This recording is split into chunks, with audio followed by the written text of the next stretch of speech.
Yo, my name is Harry and today I'm going to teach you guys how to do the whip sound in just 1 minute.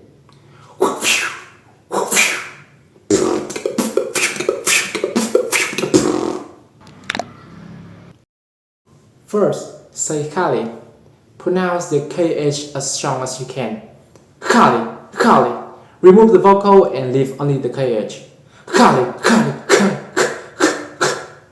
Once you get that, extend it like this. And say quick, quick with the KH sound. Quick, quick, quick, quick. Then say fire. Remove the vocal and leave only the F like what you did with Kali. Fire, fire, fire, fire.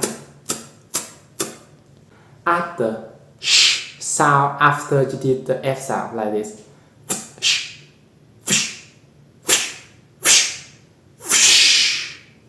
Combine the with the and you get the whip sound.